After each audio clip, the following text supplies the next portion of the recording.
من صفات الله تعالی انه متکلم بکلام قدیم. از صفاتهای الله این است که او سخنگو است با کلام قدیم. می‌فرماید و من صفات الله تعالی انه متکلم بکلام قدیم یسمعه منه من یشاء من خلقه. از صفاتهای الله متعال این است که او سبحانه و تعالی با کلام قدیم سخنگو است که آن را الله به هر که بخواهد میرساند از مخلوقاتش.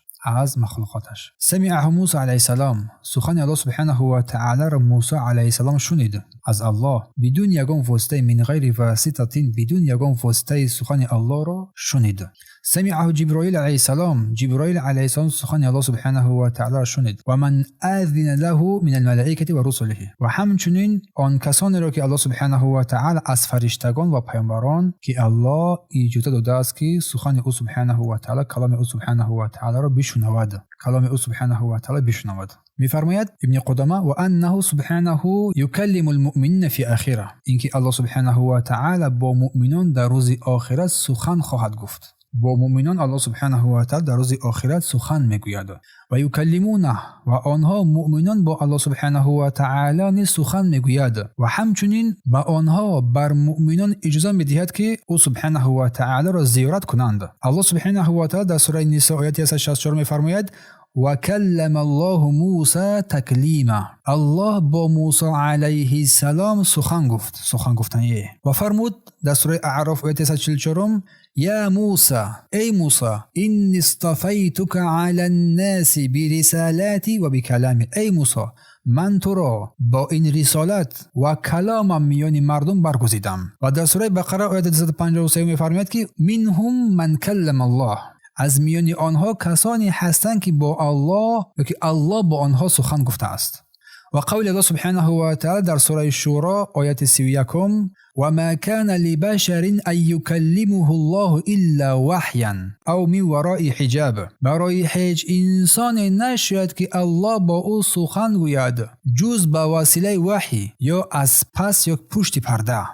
و قول الله سبحانه و تعالی در سوره طه آیه 11 و 12 فلما اتاها نودی یا موسی، چون به نزد آن آتش آمد ندای رسید ای موسی انی انا ربک، موسی به درستی که من پروردگار تو هستم، فخلع نعلیک انک بوادی المقدس طوى، ای موسی پای افزایت را بکش در حالی که تو در این وادی مقدس طوى قرار داری.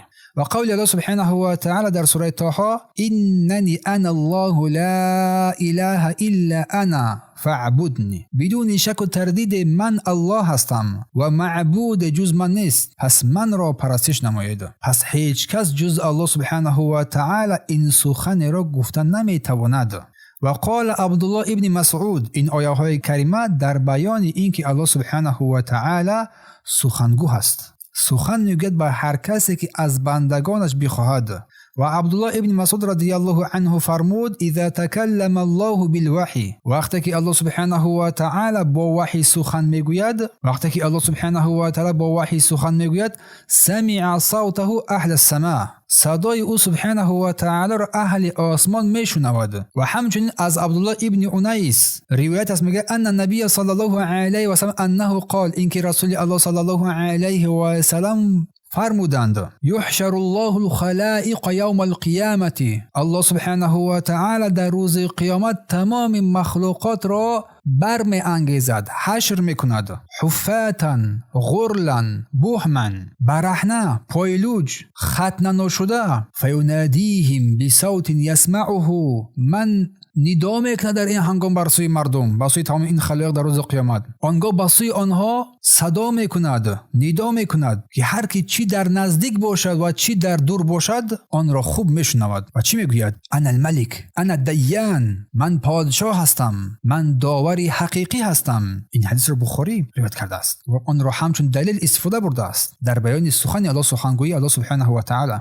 و فی بعض الاثار ابن قدامه فرماید که در بعضی از اثرها ان موسی علیه السلام، اینکه موسی علیه السلام لیلتا رأى نارا، یکی از شبها آتش را دید و سخت ترسید، از آن هراس کرد. آنگاه پروردگارش او را ندا زد و گفت ای موسی، یا موسی، ای موسی. موسی علیه السلام زود به شنیدن این صدا آرام شد و پاسخ داد لبیک لبیک، لبیک گفت صدای تو را شنیدم اما مکان تو را نمیبینم. پس تو در کجا هستی؟ موسی علیه السلام گفته ایستاده است. الله فرمود من بالای تو هستم، در پیش روی تو هستم، در طرف راست و در طرف چپ تو هستم. موسی علیه السلام دانست که این صفتها تنها به الله متعال خاص هستند و گفت چی گفت؟ ای پروردگار من، آیا این کلام تو هست؟ آیا این سخن تو هست که من میشنوم یا کلام سخن فرستنده تو؟ الله در این هنگام فرمود بلکه این کلام من است، این سخن من است ای موسی، نه سخن ملائکه. پس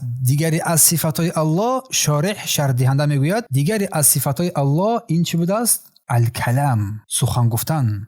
پس کلام، سخن گفتن یک از صفات ثابت شده حقیقی الله است که با دلیل‌های قرآن و سنت و اجماع سلف صحابگان کرام اثبات شده است. الله می‌فرماید و کلم الله موسی تکلیم، الله با موسی سخن کرد. منهم من کلم الله، از آنها کسانی بود که با الله سخن گفتند. و رسول الله صلی الله علیه و سلم فرمود چگونه که روایت ابن خزیمه، ابن جریر و ابن ابی حاتم اذا اراد الله ان یوحی بامره، هنگامی که الله خواهش وحی کردن را خواست، تکلم بالوحی، با وحی سخن میگوید. پس سلف صالح اتفاق نظر دارند که الله سبحانه صفت کلامی الله سبحانه و تعالی ثابت است. بنابراین برای ما ای بندگان الله لازم است که کلام الله سبحانه و تعالی را به تحریف، به تعطیل، به تشبیه، به کیفیت سازی قبول نماییم، ثابت نماییم. کلام الله کلامی حقیقی است، با اراده او وابسته است، از حرفها، از آوازهای شنیده شده